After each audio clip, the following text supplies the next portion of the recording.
자, 라방 한번 시작해 보도록 합시다. 자, 일단 여러분들께 이제 해주고 싶은 얘기가 있는데 시작하기 앞서서 여러분들이 스윙 중기 종목 매매하실 때 가장 핵심적으로 알아야 될 게 일단 어떤 종목이든지 외인 기관, 연기금, 헤지펀드 등 메이저 세력들이 매집하는 종목만이 상승을 한다는 겁니다. 그래서 이렇게 저는 단타뿐 아니라 스윙 중기도 우리 황금 로봇 세력 검색 시스템 AI 시스템에서 수급 신호와 황금 로봇에서만 볼 수 있는 세력 매집 지표, 그리고 수급이 확실하게 들어가는 종목들을 이렇게 캐치할 수가 있습니다. 그래서 여러분들이 하루빨리라도 우리 VIP 클래스에 탑승을 하셔서 시행착오도 줄이시고요. 보유 종목들 진단 받으시면서 VIP 포트폴리오로 케어를 받으시기 바라겠습니다. 물론 일단 긴가민가 하시는 분들이 계실 겁니다. 그런 분들을 위해서 황금로봇 시스템에 가입만 해도 무려 일주일간의 무료 체험 기회를 드리니까 이번 기회에 꼭 혜택을 누려보시기 바라겠습니다. 그럼 이제부터 지난 3월 5일에 드렸죠. 목요일에 스윙 증기 종목으로 드렸었던 대한광통신에 대해서 아주 깊게 살펴보도록 하겠습니다. 지금 현재 우리가 매수가 대비해서 50% 이상 수익 중에 있고요. 전일 어제 상한가에 안착했었고 오늘도 상한가 안착해서 따상한가에 안착된 상황입니다. 그래서 내일도 갭상으로 출발할 가능성이 매우 커졌고요. 앞으로도 아주 더 큰 수익이 기대되는 종목입니다. 자, 일단 대한광통신이 뭐하는 회사인가를 봅시다. 일단 대한광통신은 국내에서 유일하게 광섬유 모재를 어제부터 광케이블 완제품까지 전 공정을 수지 계열화한 기업인데요. 최근 AI 데이터 센터 수요 급증과 미국 인프라 투자, 그리고 K 방산의 레이저 무기 국산화 흐름을 타고 체질 개선을 도모하고 있는 중입니다. 시도하고 있습니다. 그래서 주요 사업을 한번 살펴보면요. 주력 사업으로는 광섬유 그리고 광케이블을 제조하는 회사인데요. SKT, KT, LG, U+ 등 통신사와 한국전력에 공급을 하고 있고요. 해외 시장, 유럽이나 미국 같은 해외 시장의 비중을 높이고 있는 상황입니다. 그리고 의료용 그리고 산업용 레이저 및 국방용 특수 광섬유를 생산하고 있는데 이 분야는 일반 통신용보다 수익성이 훨씬 높아서 회사의 미래 성장 동력으로 꼽히고 있습니다. 자회사 TFO 네트워크스를 통해서 미국 광통신 인프라 기업인 인캠 아메리카를 인수를 추진하면서 북미 시장 공략을 가속화하고 있는 상황입니다. 그래서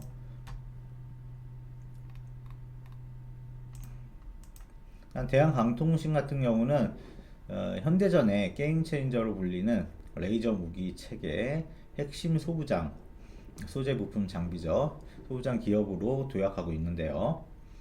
먼저 안티 드론 레이저 무기가 있는데 이건 드론을 격추하는 레이저 대공 무기입니다. 그래서 청광의 핵심 부품인 고출력 레이저용 특수 광섬유를 국산화해서 공급하고 있는데요. 과거에 이제 해외 의존도가 높았던 레이저 발진기용 광섬유 기술을 확보해서 독점적 지위를 구축 중에 있습니다. 또한 미사일 및 스텔스기에 사용되는 광학 소재 그리고 정밀 유도 시스템용 특수 케이블 기술을 보유하고 있는 상황입니다. 그래서 이제 현재 수주 완료된 거랑 앞으로 수주할 것들 계약을 한번 알아보도록 하겠습니다. 일단 우선 2026년 2월에 미국 글로벌 XR 플랫폼 기업의 데이터 센터에 사용되는 864 코어 초고밀도 광케이블 1차 물량 약 54억 원 정도 되는데요. 공급 계약을 체결했습니다. 일단 여기서 XR이란 뭐냐면 가상현실 VR, 증강현실 AR, 그리고 혼합현실 MR을 모두 해서 아우르는 용어고요. 현실과 디지털 세계를 합쳐서 사용자에게 몰입감을 주는 기술을 뜻하고요. 최근 메타버스나 애플 비전 프로 같은 기기들이 대표적인 예로 들 수가 있습니다. 그리고 또 하나 864 코어, 이건 뭐냐면 케이블 한 대 안에 머리카락 굵기만한 광섬유가 864가닥이나 들어있다는 뜻인데요. 일단 코어 수가 많을수록 한 번에 보낼 수 있는 데이터 양이 기하급수적으로 늘어납니다. 그래서 보통 일반적인 건물용 케이블은 수십 코어 수준인데 데이터 센터용은 이것처럼 대용량을 사용하게 되는 겁니다. 그래서 마지막으로 초밀도 광 케이블이 뭐냐면요. 어, 제한된 좁은 공간에 최대한 많은 수의 광섬유 그걸 갖다가 집어넣은 케이블인데요. 데이터 센터는 이제 공간이 엄청나게 고가죠. 금값이라서 케이블 굵기는 가늘게 유지하면서도 데이터 전송 효율은 극대화한 가성비와 공간 효율의 끝판왕이라고 보시면 되겠습니다. 그래서 2025년 기준으로 수주 잔고가 약 600억 원 수준으로 전년 대비해서 40% 이상 증가했습니다. 증가하면서 이제 실적 턴 어라운드 기반을 마련을 했는데요. 앞으로 수주가 기대되는 내용을 한번 살펴보면요. 국내 유일의 레이저 모듈 국산화 업체로 방위사업청과의 본격적인 양산 공급 계약 체결이 현재 가시화되고 있는 상황입니다. 또 미국 정부의 초고속 인터넷 보급 정책에 그 광케이블 수요 폭발과 인캡 아메리카 인수를 통한 현지 생산 시너지가 기대가 되고 있습니다. 그리고 적외도 위성통신에 필요한 특수 광섬유 기술력을 바탕으로 해서 차세대 통신망 수주 가능성이 크게 열려 있습니다. 이제 대한광통신 실적 추이 한번 살펴보겠습니다. 실적이 어떻게 변화가 되어 왔는지 과거부터 비교해서 한번 살펴보도록 할게요. 일단 대한광통신은 최근 몇 년간 광섬유 단가 하락 그리고 글로벌 경기 둔화로 고전을 했는데요. 2026년을 기점으로 해서 본격적인 실적 턴어라운드가 예상이 되고 있습니다. 일단 과거 및 현재를 살펴보면 2022년에서 2025년까지 한번 살펴보도록 할게요. 코로나19 이후에 글로벌 통신사들의 재고 조정과 광섬유 공급 가행으로 인해서 제품 단가가 급락했습니다. 그래서 2023년부터 큰 폭의 영업 적자를 기록했는데요. 2025년 상황에는 매출은 전년 대비 약 24% 회복된 1,730억 원 수준으로 예상은 되나 여전히 영업이익은 소폭 적자 수준을 유지하면서 바닥을 다지는 구간에 있습니다. 다만 4분기부터는 분기별 흑자 전환 신호가 나타나고는 있는 상황입니다. 그래서 미래에 2026년부터 앞으로 있을 미래에 한번 실적이 어떻게 변화하는지 일단 예상을 해보도록 합시다. 일단 2025년 1월에 미국 광케이블 기업 인수를 통해서 현지 생산 기반을 확보를 했고요. 미국의 인프라 투자가 본격화되면서 수혜가 집중될 전망입니다. 일단 또 생성형 AI 확산으로 인해서 데이터 센터 증설은 고성능 광케이블 수요를 폭증시키고 있고요. K방산의 일환으로 레이저 무기 체계용 특수 광섬유 매출이 가시화되면서 수익성 개선에 촉매제가 될 것으로 보입니다. 그래서 증권가는 2026년 매출액이 한 2,200억 원을 돌파하고 영업이익은 150억 원 이상으로 완벽한 흑자 전환을 달성할 거라고 내다보고 있습니다. 다음으로 PER, PBR, 밸류에이션 어떻게 변화되었는지 살펴보도록 하겠습니다. 자, 일단 여러분들이 이 밸류에이션을 알아보기에 앞서서 우선 PER과 PBR이 뭔지 간단하게 살펴볼게요. 일단 PER이 뭐냐면 Price Earnings Ratio라고 하는데 주가 수익 비율입니다. 주가 수익 비율로 이 회사가 돈 버는 것에 비해서 주가가 얼마나 적당한가를 보는 건데요. 계산은 주가를 한 주당 순이익으로 나눈 값으로 계산을 합니다. 일단 이 PBR이 낮으면 회사가 버는 돈에 비해서 주가가 싸다는 뜻이고요. 곧 저평가가 되어 있다는 거고요. 이 PER이 높으면 회사가 버는 돈에 비해서 주가가 비싸다는 뜻입니다. 즉 고평가가 되어 있는 것을 말합니다. 그래서 비유를 해보자면요, 한 식당이 1년에 1억을 버는데 가게 권리금이 5억이라면 이 PER은 5배라고 이해하시면 되겠습니다. 그렇게 계산이 나옵니다. 다음으로 PBR, Price Book Value Ratio라고 하는데요, 주가 순자산 비율입니다. 이 회사의 재산, 자산에 비해서 주가가 얼마나 적당한가를 보는 겁니다. 그래서 계산은 주가를 한 주당 순자산으로 나눈 값입니다. 그래서 일단 PBR이 1보다 낮으면요, 회사를 지금 당장 다 팔아치운 값, 청산 가치보다 주가가 더 낮다는 겁니다. 그래서 그에 반해 PBR이 높으면요, 회사가 가진 재산에 비해서 주가가 높게 형성이 되어 있다는 뜻입니다. 이것도 비유를 해보자면 한 가게 안에 불판, 냉장고, 뭐 건물 이런 것들이 있는데 이걸 다 팔면 10억인데 가게 몸값 자체는 8억이라고 하면 PBR은 0.8배가 되는 겁니다. 그렇게 이해하시면 되겠습니다. 그래서 이제 대한광통신의 밸류에이션이 어떤 변화를 겪었는지 한번 살펴보도록 할게요. 일단 대한광통신의 밸류에이션 추이는 기업의 실적 사이클과 업황 변화에 따라서 극명한 차이를 보여왔습니다. 우선 과거를 살펴보겠습니다. 2018년에서 2023년 살펴보면 PER은 2018년 광섬유 호황기 당시에는 일시적인 흑자를 기록했습니다. 일단 의미 있는 PER이 산출되기도 했는데 이후에 글로벌 광섬유 가격 하락과 업황 부진이 이어졌습니다. 그래서 2019년부터 2023년까지 장기 적자가 지속되면서 이 기간에 PER은 산출 불가 수준이 됐습니다. 그래서 산출 불가이거나 마이너스를 기록하는 경우가 많았습니다.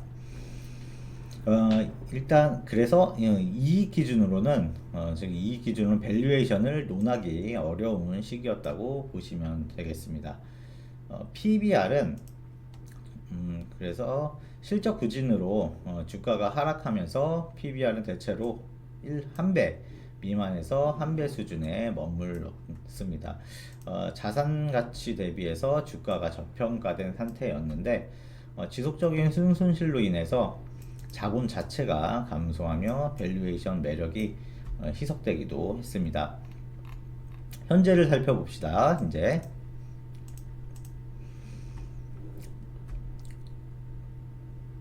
자, 2025년에서 2026년 초 살펴보도록 하겠습니다. PER 같은 경우에는 2025년 상반기까지도 적자가 이어지면서 PER은 여전히 마이너스 수준을 보였습니다. 근데 최근 인공지능 데이터 센터 증설에 따른 광케이블 수요 급증과 특수 광섬유, 방산이나 레이저, 신사업 기대감이 반영되면서 주가가 단기에 수백 퍼센트 급등을 했습니다. 이걸로 인해서 현재 시점에서도 이익 대비로는 여전히 비싼 상태이고요. 2026년 흑자 전환을 가정한 선행 PBR로 평가를 받고 있습니다. 여기서 이제 선행 PER이 뭐냐면 현재 실적이 아닌 미래에 벌어들일 예상 이익을 기준으로 해서 주가 수익 비율을 계산한 걸 말합니다. 그래서 PBR은 최근 주가 급등의 영향으로 인해서 과거 평균치인 한 배 수준을 훨씬 상회해서 5배에서 6배 이상까지 치솟았습니다. 이건 코스닥 평균이나 동종 업계와 비교해도 상당히 높은 수준으로 현재 시장이 대한광통신의 미래 성장성을 매우 공격적으로 가격에 반영하고 있음을 의미한다고 보시면 되겠습니다. 자, 이제 앞으로 대한광통신의 미래 밸류에이션을 한번 예측해 봅시다. 그래서 2026년 이후를 살펴보자면 PER 같은 경우에는 2026년은 본격적인 영업이익 흑자 전환과 함께 실적 성장이 가속화될 것으로 예상이 됩니다. 그래서 예상 주당 순이익이 현실화될 경우에 현재의 높은 PER은 점차 낮아질 거고요. 역사적 PER 수준인 약 20배 내외로 수렴할 가능성이 높겠습니다. 그리고 신사업인 방산용 레이저 모듈의 매출 비중이 커질수록 밸류에이션 프리미엄을 유지할 수 있을지가 관건이 되겠습니다. 또 여기서 주당 순이익이 뭐냐면 기업이 벌어들인 순이익을 발행된 총 주식수로 나눈 값인데요. 쉽게 말해서 주식 한 주가 1년 동안에 벌어들이는 돈이라고 이해를 하시면 되겠습니다. 자, 이제 PBR은 이익이 쌓여서 이익 잉여금이 증가하면 순자산이 늘어나게 되는데요. 주가가 현 수준을 유지하거나 완만하게 상승한다면 자본 확충을 통해서 현재의 과도하게 높은 PBR 수치는 점차 하향으로 안정화가 될 것으로 보입니다. 다만 단기 과열에 따른 주가 조정이 발생할 경우에 가격 하락을 통한 PBR 정상화 과정이 나타날 수는 있습니다. 일단 밸류에이션을 전체적으로 요약해 보면요. 대한강통신 같은 경우에는 적자 지속에 따른 밸류에이션 부재 시기를 지나서 현재 미래 실적을 미리 끌어다 쓰는 고평가 구간에 진입해 있는 상황입니다. 그래서 향후 관전 포인트는 시장의 기대치만큼 실제 이익이 따라와줘서 현재의 높은 PER과 PBR을 정당화할 수 있느냐로 볼 수가 있겠습니다. 자, 마지막으로 일단 오늘 대한강통신의 상한가 진입이 했죠. 진입으로 가장 유력한 이슈가 있는데 그 이슈 알아보도록 할게요. 뭐냐면 최근 스페인 바르셀로나에서 막을 내린 모바일 월드 콩클래스 현장에서 모바일 월드 콩클래스 MWC26이라고 하는데요. 글로벌 통신 장비 업체들은 6G 시대 개막을 예고한 가운데 이번 MWC에서 지상망을 6G로 업그레이드 하겠다는 기업들이 다소 등장했다고 알려졌습니다. 일단 퀄컴은 6G를 AI 네이티브 시스템으로 설계를 했고요. 2029년 상용화 로드맵을 실행하기 위한 연합체를 공개했습니다. 그리고 구글, 삼성, LG전자 등은 글로벌 기업 30여 개사가 퀄컴과 협력하고 있다고 알려졌습니다. 이어서 화웨이도 전시관의 메인 공간을 6G 기술 시연에 사용을 했다고 하고요. 일단 중국 기업이 MWC 현장에서 직접 차세대 네트워크 기술을 전면에 내세운 건 올해가 처음이라고 합니다. 또한 5G 경쟁에서 밀린 일본의 NTT 도코모 등도 6G 통신을 강조했고요. 국내 기업 중에서는 KT가 6G 시대의 초연결성을 구현하기 위해서 지상, 해상, 공중을 모두 커버하는 통신망 구축을 추진한다고 밝혔습니다. 그리고 유한타증권은 보고서를 통해서 지난 한 주간 통신 업종의 평균 하락률이 마이너스 3.4%로 코스피 전체 하락률 4.5%, 마이너스 4.5%보다 낙폭이 제한적이었다고 하고요. 그리고 지정학적 리스크에 따른 시장 급락 속에서도 통신 업종 같은 경우에는 방어주 성격이 부각됐다고 분석을 했습니다. 하나증권 같은 경우에는 최근 보고서에서 올해 MWC에서 6G AI 확장성, 새로운 디바이스 출현, 지상망과 위성망 연동 등이 주요 이슈로 논의됐다고 하고요. AI 기반 이익 창출 방안과 효율적인 네트워크 투자 관리 전략 등이 핵심 화두가 되었다고 설명을 했습니다. 특히 통신 장비 업체들은 올해 하반기 이후에 빅사이클 진입 가능성이 거론되고 있었고요. 주식시장 변동성이 축소될 경우에 탄력적인 주가 반등이 충분히 나타날 가능성이 크다고 밝혔다고 하네요. 자, 그래서 여기까지 하고 일단 기본적 분석은 대한강통신의 급상승 배경과 그 다음에 앞으로의 전망, 기본적 구성은 여기까지 하고요. 여러분께 다시 한번 강조를 하지만 수익의 핵심은 결국 메이저의 수급에 있습니다. 그래서 스윙과 중기 투자 역시 앞서 말씀드린 대로 외인, 기관, 연기금 등 시장을 주도하는 메이저 세력의 매집이 뒷받침되어서 야만 상승이 가능하다는 겁니다. 그래서 저희 황금로봇 AI 시스템은 독자적인 수급 신호와 세력 매집 지표를 통해서 자금이 유입되는 종목을 정확하게 포착해냅니다. 그러니까 이제라도 더 이상의 시행착오는 겪지 마시고 지금 바로 VIP 클래스에 합류하셔서 체계적인 종목 진단과 정밀한 포트폴리오 케어를 경험해 보시기 바라겠습니다. 자, 이제 차트를 한번 봅시다. 차트를 한번 보겠습니다. 대한광통신 일단 일봉 먼저 살펴보도록 할게요. 자, 가장 위에 여기 세력 매집 추정 지표라고 되어 있죠. 여기에 세력 매집 추정 지표라고 되어 있습니다. 수급이 얼마나 들어왔는지, 세력들이 얼마나 들어왔는지를 지표로 나타내 주는 건데요. 굉장히 오늘 많이 들어온 걸 보실 수가 있습니다. 어제도 마찬가지고요. 수급이 폭발을 했다는 거죠. 그래서 수급이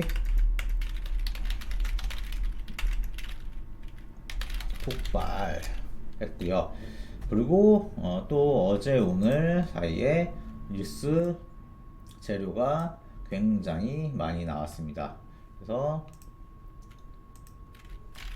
뉴스 재료 확보. 그리고 밑에를 보시면 보자. 3월 10일 날 메이저 세력 신호가 나왔네요. 3월 10일 날 메이저 세력 신호가 나와서 3월 10일 날 메이저 신호가 나와서 오늘까지 계속해서 유효하게 메이저 세력 신호가 적용이 된 걸 보실 수가 있습니다. 핑크색으로 이렇게 네모칸으로 되어 있는 거 보이시죠? 계속해서 아마도 웬만하면 내일까지도 충분히 이 메이저 세력 신호가 계속 적용될 거라고 보고 있습니다. 그래서 3월 10일 포착된 메이저 세력 신호가 오늘도 유효하게 적용됐습니다.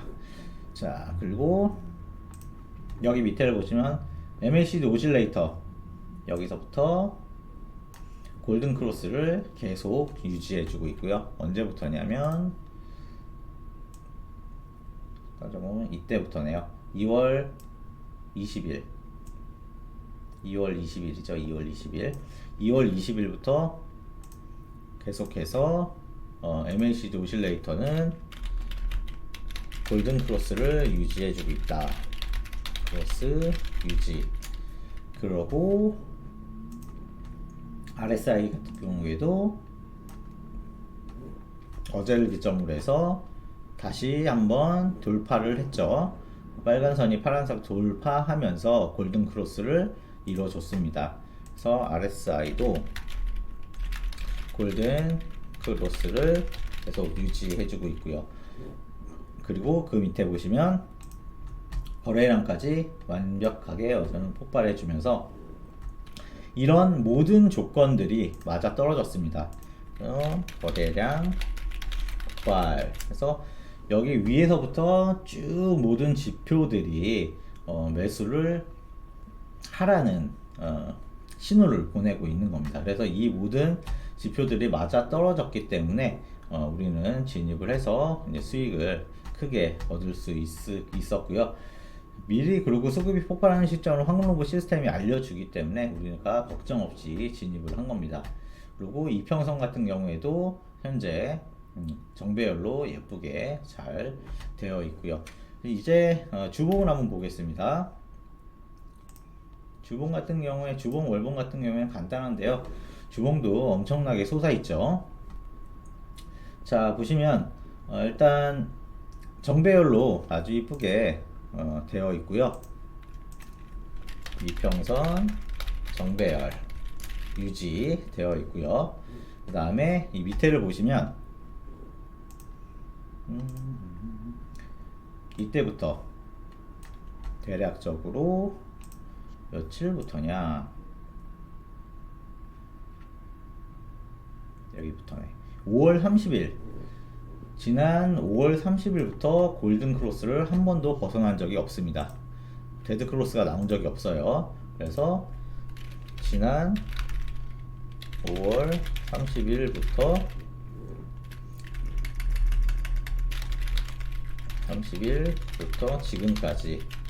지금까지 MACD는 골든 크로스를 유지하고 있습니다. 굉장히 무겁습니다. MACD 자체는. RSI는 좀 가볍고요. 그래서 RSI는 좀 들락날락했죠. 여기서 골든 크로스 한번 나와주고 또 데드 크로스 여기서 나왔고, 여기서 다시 한번 골든 크로스 나왔다가 다시 데드 크로스, 여기서 골든 크로스 나왔다가 다시 데드 한번 나왔고, 최근 며칠부터냐, 한 2월 13일부터 지금까지 골든 크로스를 유지를 해주고 있습니다. 그래서 RSI도 변함없이 골든 크로스를 유지해주고 있다. 그리고 최근에 거래량이 엄청나게 터졌죠. 여기 보시면. 그래서 주봉에서도 이 조건들이 전부 갖춰졌기 때문에 편하게 우리가 진입하는데 무리가 없었고요. 그리고 월봉을 한번 살펴봅시다. 월봉 보시면 월봉도 쭉 상승했죠. 일단 MACD 오실레이터 같은 경우에는 월봉에서 MACD 오실레이터만 측정할 수 있는데요. 여기 보시면 이때부터 언제부터죠? 지난 8월 29일부터네요. 지난 2025년 8월 29일부터 골든 크로스를 한 번도 빼지 않았습니다. 데드 크로스로 내려온 적이 없어요. 지난 8월 29일부터 현재까지 MACD 골든 크로스 유지. 그리고 밑에 보시면 거래량도 계속해서 많이 터져 나오고 있는 상황입니다. 월봉에서도 모든 조건들이 올라갈 수 있다고 얘기를 해주기 때문에, 모든 조건을 갖췄기 때문에 또 변함없이 주봉, 월봉, 일봉을 다 살펴보고 충분히 진입을 할 수가 있었습니다. 그래서 기술적 분석까지 대한방통신에 대해서 알아봤고요. 자, 오늘 일단 대한방통신에 대해서 잘 알아봤고요. 내일도 갭상승해서 출발할 걸로 예상이 됩니다. 그러니 내일도 한번 함께 잘 지켜보자고요. 그래서 내일도 또 많이 올라오게 되면 방송 한번 더 하도록 하겠습니다. 수고들 많으셨고요. 내일 다시 한번 라방으로 찾아오도록 하겠습니다. 고생들 많으셨습니다.